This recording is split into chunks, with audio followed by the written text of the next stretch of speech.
Marvel's Spider-Man 2 is a highly anticipated sequel to Marvel's Spider-Man and its sequel spin-off Marvel's Spider-Man Miles Morales. The game is out now and this video will aim to help you decide if it's worth purchasing, of course with as few spoilers as possible. I'll be showing the first 2 hours of gameplay, anything that's been shown in trailers, and some out-of-context crime fighting. So expect minor gameplay spoilers and a few story spoilers. I also cannot stress this enough. If you are watching this review to decide if the game is worth the time and money, make sure you watch other reviews as well to be sure of your purchase. I've been wrong before when evaluating games and will continue to be flawed. One final bit of context is my biases. The largest is that I'm a massive Spider-Man fan, and I would have paid $110 for this game, and in fact, I did.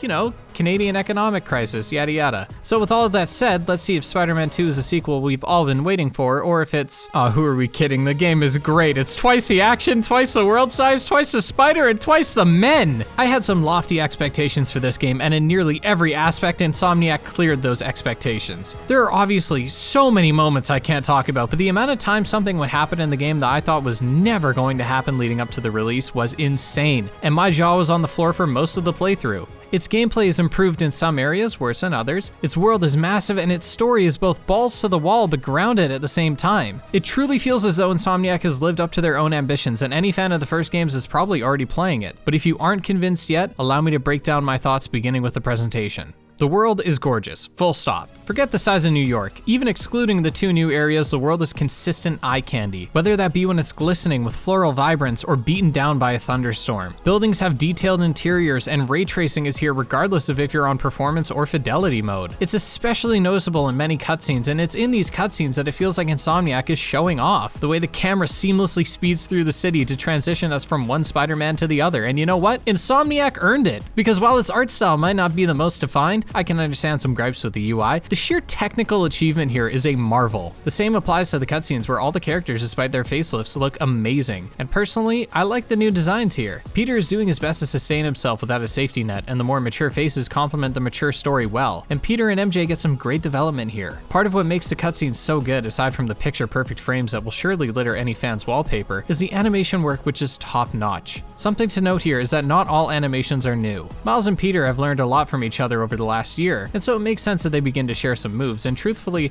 returning takedowns and swinging animations work here in a continuity sense. But even if it doesn't, there are myriad new animations here to feast your eyes on that make combat visceral and swinging some of the best we've seen. The new islands here are great, and I've noticed a complaint that some of the new areas feel like more of New York, lacking their own identity, and I can see where that criticism comes from. Even by the endgame, I would think I was in New York when I was actually in Brooklyn, and so on. I imagine this will improve as I play the game more, and I think the missions here make good use of the new locales no matter who you're playing as. Main missions in the game force you to play as either Peter or Miles, which is great because choosing between which one I want to use in the open world is hard enough. But you'll notice that the two look completely different, not just in their suits, but in their movement. Miles swings with this improvisation that's starkly different from Peter's rigid poses as he strikes in the air like a figure skater. Despite this, when the two team up, everything clicks, including the soundtrack, which is spectacular. In the opening of Spider-Man PS4, we had Peter's first swing scored by a rock song, and for Miles, his first swing was scored by a hip-hop inspired track. So it's insanely fitting that when the game opens with the two swinging into action, it's scored by a song with both rock and hip-hop influences. As far as performances, I saw very few areas where the frame rate dropped, and it was only when I was intentionally trying to cause as much chaos as possible. I also only noticed pop-in one time, but one thing I did notice was more visual glitches, specifically with animations. I think this is caused by the new swing assist slider, which if turned to 0, won't stop you from swinging into the pavement as previous games have. And this points to the game likely being designed around swinging with the slider turned all the way up, the default setting. I imagine this option was added to shut up people like me who have been complaining for ages now about difficulty and consider my mouth shut, because the swinging without this assist feature is more challenging, but way more rewarding. And this goes for most of the game too, combat included, stealth excluded. On top of the new flashy animations for both characters, there's some added depth to the swinging, and of course it's supplemented by the wingsuit, which I thought I wouldn't use very much, but I can assure you that it's more fun to play than it looks, and it highlights something great about Spider-Man 2, which is speed. Swinging in previous games were good, but they didn't have the same speed as some of the older games due to being on a hard drive. But with the SSD on the PS5, you can go so much faster, which makes traversal more visceral and again more challenging, which makes pulling off stylish moves more rewarding, because it's more of my inputs and less of the game holding my hand. There is still plenty of hand holding, but not enough to get in the way for the most part. There's still a lack of freedom in many moves. You'll still only be able to swing off a pole in one direction and with one animation, but the added abilities showcase that Insomniac has more tricks up their sleeve. To illustrate this, let's look at the loop-de-loop, an ability where you can gain more momentum by swinging a full 360 before launching off your line. This action is generally canned and can only be performed in a specific context. Is it fun? Oh yeah. Tactful? Also yes. The same is true for the slingshots, which are an exhilarating way to start traversal and again gains great speed, which can perfectly transfer into the wingsuit. The wingsuit is a supplement to the web swinging, and I had my worries that it would nullify the swinging, but that isn't the case at all. It's difficult to gain momentum in the wingsuit, but it's easy when swinging, and it's difficult to maintain momentum when there's nothing to swing from, but that's easy when gliding. They complement each other well, and now that I have them, I don't know if I could ever go without them. Speeding through the wind tunnels like a bullet train only to shoot out the other side towards the sky, to then dive straight down, using a web to transfer all that momentum into opening the web wings again just never gets old. I should also acknowledge that I may not be doing the swinging justice because I have to show early game footage where I sucked at it, and it was just a skill issue. I promise, the swinging feels good and I loved it regardless of how often I failed at it. Every ability from the previous game makes a return here, and Peter even gets his own midair dash and jump thanks to his spider arms. If you like the swinging from the last two games, then you'll love it here. It's better in nearly every way, and with the swing assist and fall damage turned on, not only is it more challenging, which goes a long way for replayability and expression, but it also means dying to fall damage is downright hysterical.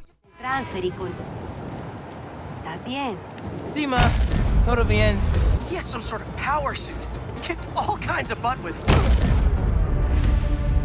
This extends to the combat too, where you can get properly comboed by enemies, as can you to them. The combat has been overhauled in many ways, and one of the best changes is to the abilities, which are now on cooldown with the focus bar being strictly for focus. This solves some balancing issues with Miles specifically, but not in any way that makes any one character feel underpowered. In fact, both characters are powerhouses, but instead of nerfing them, it's the enemies that get a buff. The enemies you fight this time around take a lot of damage, and while some reviews have criticized these enemies for being damage sponges, and I can see where that comes from, I enjoyed it, because it means more juggling my enemies, bullying them back and forth from ground to air. I agree with the criticism that it sometimes feels as though you're fighting endless waves of enemies, but once you get used to cycling your abilities, gadgets, webs, and more, you'll have no issues keeping up with what the game throws at you. And instead of dodging what the game throws at you, you can also parry too. Parrying adds a new layer of necessity to combat. Parrying will be essential to survival, especially against some of the new brute enemies. It's a simple change and one that might be out of place in a Spider-Man adventure, but they do elevate the combat, so I can't complain. The new enemy types and classes introduced have unique abilities that challenge you in different ways. It's no longer just juggling 5 enemies at once, it's about managing the ranged enemies, ones with EMPs that can suppress Miles' powers, ones that fire rockets, ones that have shields, and at times it was really overwhelming. But those points where I hit the flow state and danced my way through an encounter were golden.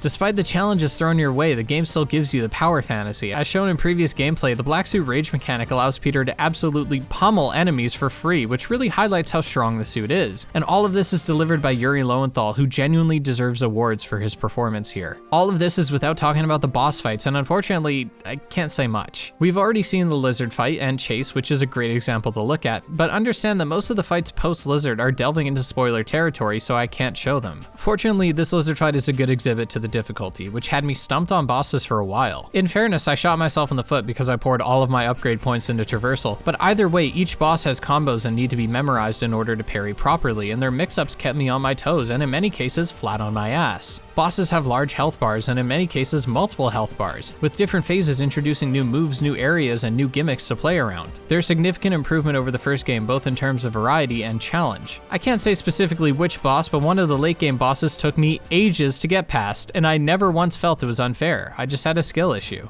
The spectacle alone was taught from previous entries, and that is the understatement of the year. Hell, the game even opens with a Sandman fight that sees Miles and Peter being slammed into and through buildings. This is an admittedly simple fight given that it's the first 20 minutes of the game, but it was still amazing, and the fights are almost all this good. Once again, I cannot give specific examples, but despite some reviews saying the opposite, I was consistently surprised not only at what the gameplay offered, but what the story did too. I initially believed that Insomniac gave too much away in their trailers and showcases leading up to the game, but I now realize they truly have saved the best for when you play it yourself. So it may seem like it's nothing but improvements across the board, right? Well, yeah, but stealth is surprisingly bare. You don't have the same gadgets from the first game, which in terms of balance makes sense, I guess, but in stealth we still face the issue of it being too easy, and Insomniac does not give us any extra challenges. The stealth arenas are well made and offer room for puzzling situations, figuring out how to move your target into the right position. But early on you receive an upgrade where you can fire a web line across the room, walk on it, and pick off enemies from it. This makes stealth a snooze fest, and while I often didn't use it for this reason, same goes for Miles' invisibility, the issue remains. Stealth here is really simple, and without the gadgets, it is arguably less freedom than Miles Morales. This does make sense within the context of the game and story. Combat was a huge focus this time around, and with Peter in the black suit, he has the power to forego a quiet approach, but some enemy types that could counter our near endless means of silently dispatching bad guys would have been nice. At least one solid improvement is with the AI, which now looks up far more, leading to more complicated scenarios. One last note about stealth: the best stealth sections are with the returning Mary Jane missions. I won't go into specifics, but because she has fewer tools, she has to be more resourceful and smart, meaning sometimes it's better to sneak past enemies entirely instead of taking them out. The MJ missions were a good amount of fun this time around, but I still had the feeling that I had in Spider-Man PS4, which was, I paid to play Spider-Man, why am I spending so much time as, not Spider-Man? Fortunately, they are fewer this time around, but again, they're pretty fun. The main missions are great too, weaving in friendly neighborhood work with the usual faded New York fare. It's entertaining from start to finish, and it's a crime we can't replay specific missions yet. It's supposedly coming in a patch along with New Game Plus. Side content, on the other hand, has received some criticisms, notably for being quite standard, and yeah, visually they're interesting enough, but most of the side content is on par with the last two games. Fortunately, the larger quests feature interesting characters and stories I feel are worth engaging in. Finally, I just have to mention how many Easter eggs there are in this game. Whether it be copies of Spider-Man comics in a kid's bedroom to Mary Jane on multiple occasions rocking her iconic yellow sweater, you can tell that there was love put into every corner of this game, which is why I believe its flaws struggle to bring down the product as a whole. Yeah, stealth isn't great compared to combat, but the combat is so good, and the issues with stealth aren't necessarily that it's bad, but rather that it's not as good as the rest of the game. In no other area does this passion shine through than in the game's story.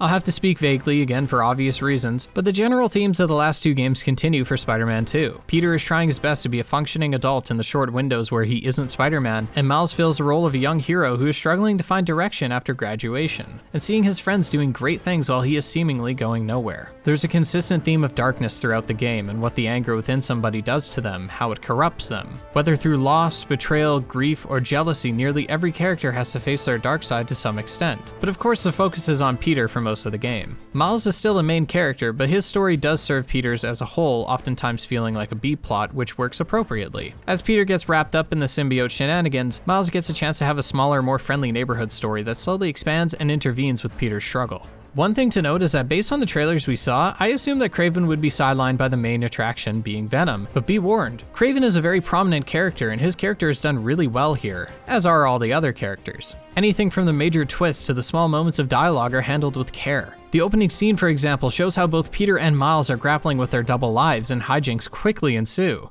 I need your help. Mr. Morales, is it? Are you sure this isn't something you can handle yourself? I'm sure. Okay, class, read chapter 4 or 5 or whatever.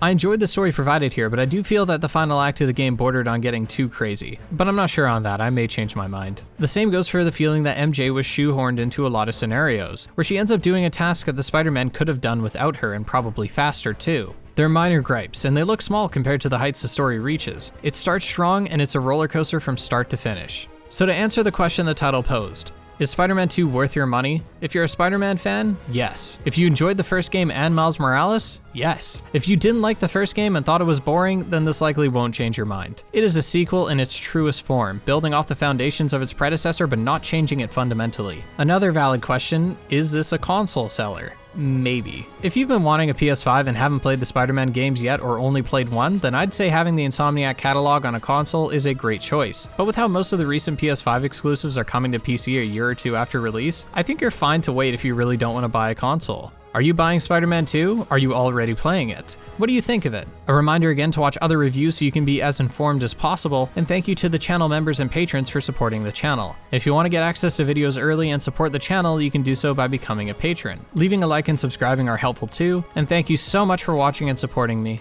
Stay safe and take care.